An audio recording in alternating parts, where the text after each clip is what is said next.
Video शुरू करने से पहले आप सबसे एक रिक्वेस्ट है कि जी आप मेरे चैनल को यहाँ से सब्सक्राइब कर लें और सब्सक्राइब करने के साथ साथ ये बेल नोटिफिकेशन आइकन बना होगा उसके ऊपर क्लिक करके ऑल के ऑप्शन के ऊपर क्लिक कर लें कि जब भी मैं कोई वीडियो यहाँ पे अपलोड करूँ तो उसकी नोटिफिकेशंस आपको मिल सकें। बिस्मिल्लाहिर्रहमानिर्रहीम बिस्मिल्लाहिर्रहमानिर्रहीम अस्सलाम वालेकुम स्टूडेंट्स। आज की वीडियो के अंदर सेकंड ईयर के जो MSSS का प्रैक्टिकल है उससे रिलेटेड कुछ इम्पोर्टेंट शॉर्ट क्वेश्चंस आप लोगों के साथ डिस्कस करने जा रहा हूं। तो वीडियो को आपने पूरा देखना है ताकि आपको इन शॉर्ट क्वेश्चंस जो कि हो सकता है वाइवा के अंदर पूछे जाएं तो उनके बारे में आपको बेहतर पता चल सके। बिल्कुल आपने ये पढ़ा तो होगा पहले से भी, लेकिन ये है कि एक दफ़ा रिवीजन हो जाएगी और आपको कुछ दोबारा वो चीज़ें एक रिवाइज हो जाएंगी। तो आज का जो पहला टॉपिक हमारा जो उस शॉर्ट क्वेश्चन में से बनता है वो है जी व्हाट इज़ MSSS। ये मैंने आपके सामने 10 तकरीबन 11 शॉर्ट क्वेश्चंस लिखे हैं। इनको मुख्तसर सा आपने वहाँ पे वाइवा के दौरान एग्ज़ामिनर के सामने आपको बताना पड़ेगा। हो सकता है डेटाबेस में से यही ज़्यादातर इम्पोर्टेंट बनते हैं। सबसे पहले तो ये चीज़ याद रखें, मैंने आपको पहले भी बताया चैप्टर 5, 6, 7 अगर आप सही तरह से तैयार कर लेते हैं शॉर्ट क्वेश्चंस तो उन्हीं में से ये इम्पोर्टेंट क्वेश्चंस मैंने वहाँ से यहाँ पे लिखे हैं सेलेक्ट करके। माइक्रोसॉफ्ट एसेस क्योंकि आपका सेकंड ईयर के अंदर प्रैक्टिकल है डेटाबेस सॉफ्टवेयर, आपका रिलेशनल डेटाबेस मैनेजमेंट सिस्टम है, ये RDBMS के बारे में पूछा जा सकता है। तो माइक्रोसॉफ्ट एसेस क्या है? माइक्रोसॉफ्ट एसेस एक DBMS है जिसके अंदर आप मुख्तलिफ डेटाबेस बना सकते हैं, रिकॉर्ड स्टोर कर सकते हैं टेबल्स नुमा शक्ल में। तो माइक्रोसॉफ्ट एसेस जो है बेसिकली हम कह सकते हैं RDBMS है, रिलेशनल डेटाबेस मैनेजमेंट सिस्टम है, जिसके अंदर आप डेटाबेस को के अंदर टेबल्स की नुमा शेप में मालूमात को स्टोर करते हैं। फिर अगला सवाल है what is the use of assess. हम असेस क्यों इस्तेमाल करते हैं? सवाल ये पूछा जा सकता है कि हम असेस माइक्रोसॉफ्ट असेस को हम क्यों इस्तेमाल करते हैं। हम इसलिए यूज़ करते हैं क्योंकि हम इसके अंदर हमने डाटा मेंटेन करना हो, डाटा बेस के क्रिएट करना हो या डाटा को ऑर्गेनाइज फॉर्म में डाटा बेस में स्टोर करना हो ताकि हम बाद में से डाटा को असेस कर सकें, डाटा इंसर्ट कर सकें, डाटा अपडेट कर सकें एंड डाटा डिलीट कर सकें। तो ये ऑपरेशंस जो मैंने भी आपको बताए हैं ये हम आसानी से परफॉर्म कर सकें और यूज़र को आसानी से डाटा प्रोवाइड करके दिखा सकें। इस वजह से हम माइक्रोसॉफ्ट एसेस को यूज़ करते हैं। उससे अगला क्वेश्चन आ जाता है जी what is database visit. Database visit क्या होता है? डेटाबेस विजिट आप ये कह सकते हैं कि इसके अंदर डेटाबेस विजिट से मुराद ये है कि बेसिकली आपको स्टेप बाय स्टेप एक प्रोसीजर आपको सॉफ्टवेयर गाइड कर रहा होता है, हेल्प कर रहा होता है किसी भी टास्क को कंप्लीट करने के लिए। ठीक है, तो डेटाबेस जो विजिट है, डेटाबेस विजिट आप ये कह सकते हैं कि मुख्तलिफ स्टेप्स हैं, मुख्तलिफ सीरीज़ ऑफ ऑपरेशंस हैं जो कि आपको प्रोवाइड किए जाते हैं इस सॉफ्टवेयर असेस के अंदर, जिसके अंदर आप उन स्टेप्स के ऊपर अमल दरामद करके किसी भी टास्क को कंप्लीट कर सकते हैं। इसी तरह आपका डेटाबेस विजिट, ये तो भी हम बेसिकली डेटाबेस विजिट की बात कर रहे हैं। इसके अंदर फॉर्म किस तरह बनाते हैं, रिपोर्ट किस तरह बनाते हैं, टेबल किस तरह बनाते हैं, उनकी भी विजिट्स मतलब बने बनाए स्टेप्स आपको प्रोवाइड किए जाएंगे जिसको आप साथ साथ फॉलो करके आप आसानी से वो टास्क परफॉर्म कर सकते हैं। तो आप ये कह सकते हैं टेम्पलेट्स नुमा होते हैं जिसके अंदर गाइडलाइन दी जा रही होती है, सॉफ्टवेयर आपको खुद गाइड कर रहा होता है कि आपने किस तरह उसके ऊपर काम करना है। अच्छा जी, उसके बाद अगला आ जाता है what is database object. Database object क्या है? डेटाबेस ऑब्जेक्ट से मुराद ये है कि बेसिकली आप कह सकते हैं कि जी डेटाबेस के अंदर मुख्तलिफ हमें कंपोनेंट्स चाहिए होते हैं जिनकी बुनियाद पर हम डेटाबेस को डेवलप करते हैं।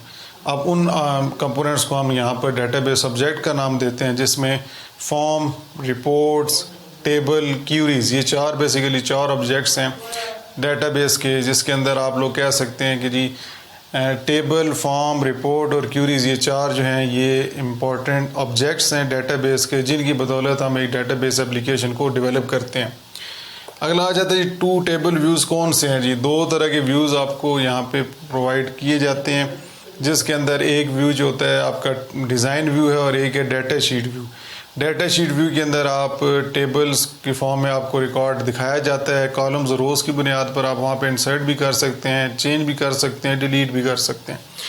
और एक होता है जी डिज़ाइन व्यू। डिज़ाइन व्यू के अंदर आप टेबल की जितनी भी कॉलम्स होते हैं उनको आप उनकी फील्ड की प्रॉपर्टीज़ को वहाँ पे सेट कर सकते हैं कि फ़ील्ड के साइज़ क्या होता है, फील्ड की वैलिडेशन रूल्स इस तरह इम्प्लीमेंट करके लगा सकते हैं। उससे अगला सवाल आ जाता है 6, व्हाट इज़ फील्ड प्रॉपर्टी। ये सेम इसी तरह ही है, डिज़ाइन व्यू के अंदर ही आप लोग डिज़ाइन व्यू के अंदर फील्ड की प्रॉपर्टीज़ को सेट करते हैं। डिज़ाइन व्यू के अंदर आप बेसिकली ये बताते हैं कि फील्ड जो है उसके अंदर हम कितने नंबर ऑफ़ कैरेक्टर्स लिख सकते हैं, उसके ऊपर कितने कौन सा डाटा हम इनपुट कर सकते हैं, उसकी डाटा टाइप होगी, फील्ड का साइज़ हो गया, ये सारी चीज़ें आप इस फील्ड प्रॉपर्टी में बताते हैं। Field basically number of columns होते हैं टेबल के अंदर जिनकी आप डिटेल डिस्क्रिप्शन बता रहे होते हैं, जिनकी बुनियाद पर आप लोग डेटाबेस के अंदर कॉलम में डाटा इनपुट करेंगे।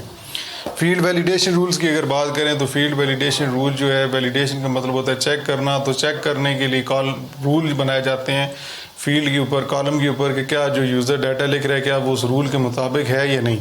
जिस तरह अभी फील्ड प्रॉपर्टी की होता है, इसी तरह फील्ड प्रॉपर्टीज़ के अंदर ही एक ऑप्शन होती है फील्ड वैलिडेशन रूल, जिसके ऊपर ये चेक किया जाता है कि जो हमने रूल बनाया, कवानीन जो हमने बनाए हैं डेटाबेस के अंदर, टेबल के अंदर डाटा इंटर करने के, क्या उसके मुताबिक यूज़र डाटा इंटर कर रहा है या नहीं कर रहा। तो वो रूल्स जो होते हैं फील्ड वैलिडेशन रूल्स यहाँ पे आप ख़ुद बना सकते हैं किसी भी कॉलम के ऊपर सेट करके, ताकि उसमें उसके मुताबिक डाटा इंसर्ट या डिलीट किया जा सके। तो वैलिडेशन रूल्स भी फील्ड के प्रॉपर्टीज़, फील्ड साइज़ प्रॉपर्टी में मौजूद होते हैं। उसके बाद रिलेशनशिप्स की अगर बात करें तो रिलेशनशिप्स बेसिकली आपके टेबल्स के दरमियान जो मुख्तलिफ इंटिटीज़ होती हैं उसके दरमियान मौजूद होते हैं, जिसमें 1-to-1 रिलेशनशिप, 1-to-many और many-to-many, ये आपने थ्योरी के अंदर भी पढ़े होंगे। फिर क्राइटेरिया क्या होता है, क्यूरीज, जिस तरह मैंने आपको बताया कि क्यूरीज जिसके अंदर ये एक कंपोनेंट है, एक ऑब्जेक्ट है डेटाबेस का। क्यूरी की मदद से हम डेटाबेस में से कोई सर्टेन रिकॉर्ड आइडेंटिफाई करके दिखा सकते हैं। क्यूरी आप बेसिकली कह सकते हैं कि स्टोर्ड क्वेश्चन होता है, एक सवाल होता है जिसका जवाब पहले से मौजूद होता है, लेकिन हमने उसको इस्तेमाल करके अपने रिकॉर्ड वहाँ से सर्च करना होता है on the basis of any command. तो वो जो कमांड आप लोग दे रहे होते हैं बेसिकली वो क्राइटेरिया कंडीशन ही होती है। तो कंडीशन आप क्यूरीज के अंदर बताते हैं यूजिंग डिफरेंट वाइल्ड कार्ड्स। आपने वाइल्ड कार्ड्स पढ़े होंगे 6 और 7 चैप्टर में। आप अगर 6 चैप्टर को अगर आपने गौर से अगर पढ़ा हो तो उसके अंदर आपके सेकंड ईयर के 6 चैप्टर के अंदर वाइल्ड कार्ड्स के बारे में है, और ये शॉर्ट क्वेश्चन के अंदर भी आया था। बहुत इंपॉर्टेंट क्वेश्चन है जो कि हम वाइल्ड कार्ड्स बेसिकली क्यूरीज के अंदर क्यूरीज के साथ इस्तेमाल किए जाते हैं फॉर सेलेक्टिंग और for extracting the required data from the database. फिर अगला सवाल आ जाता है डेटाबेस वर्सेस टेबल। डेटाबेस क्या होता है? डेटाबेस आप कह सकते हैं जिसके अंदर मुख्तलिफ हम रिकॉर्ड स्टोर करते हैं, और डेटाबेस के अंदर जो भी इंटिटी या किसी भी मालूमात की इंफॉर्मेशन जो स्टोर की जाती है वो टेबल्स की नुमा में होती है। जबकि टेबल क्या होता है? टेबल खुद एक इंटिटी किसी शख्स की मालूमात रोज़ और कॉलम्स की बुनियाद में स्टोर कर रहा होता है। तो डेटाबेस के अंदर एक से ज़्यादा टेबल्स हो सकते हैं, जबकि टेबल के अंदर कभी डेटाबेस मौजूद नहीं होता। फॉर्म और रिपोर्ट की अगर बात करें तो फॉर्म और रिपोर्ट जिस तरह थोड़ी देर पहले आपको बताया कि ये बेसिक कंपोनेंट्स हैं आपके डेटाबेस के, जिसको आप यूज़ करके एक अच्छी डेटाबेस एप्लीकेशन बना सकते हैं। तो फॉर्म जो होता है बेसिकली ये अगर हम माइक्रोसॉफ्ट एक्सेस की बात करें तो इसके अंदर डाटा इंसर्ट करने के लिए, डाटा इनपुट करने के लिए इस्तेमाल किया जाता है। जबकि रिपोर्ट जो होती है ये आपके डेटाबेस को आउटपुट की फॉर्म में डिस्प्ले करने के लिए, प्रिंटेड फॉर्म में, या आपने डिस्प्ले स्क्रीन पर आपने आउटपुट फॉर्म में देखना है आउट रिज़ल्ट, तो आप रिपोर्ट्स को यूज़ करते हैं। तो ये कुछ चंद सवालात थे जो कि हो सकता है कि आपने पहले भी स्टडी किए हुए हों, थ्योरी के अंदर आपको पढ़ाए भी गए होंगे, लेकिन दोबारा मैं कहूँगा अगर आप 5, 6, 7 अगर चैप्टर्स जो हैं इनको अगर आप शॉर्ट क्वेश्चन को तैयार कर लें टॉपिक्स को, तो फिर भी आपका वाइव वाला या डेटाबेस वाला ऑप्शन बेहतर हो जाएगा।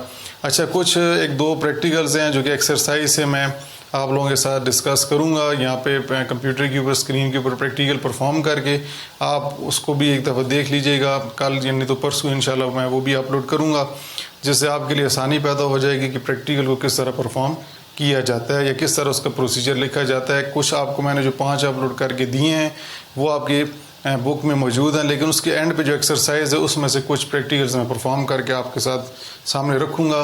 आपने उनको भी फॉलो करना हो सकता है उसमें से ही कोई आपको उठा के दे दें। प्रैक्टिकल के अंदर कुछ वैल्यूज़ चेंज हो सकती हैं लेकिन प्रोसीजर वही होगा, तो इसलिए वो आपने वीडियोस लाजमी देखनी है।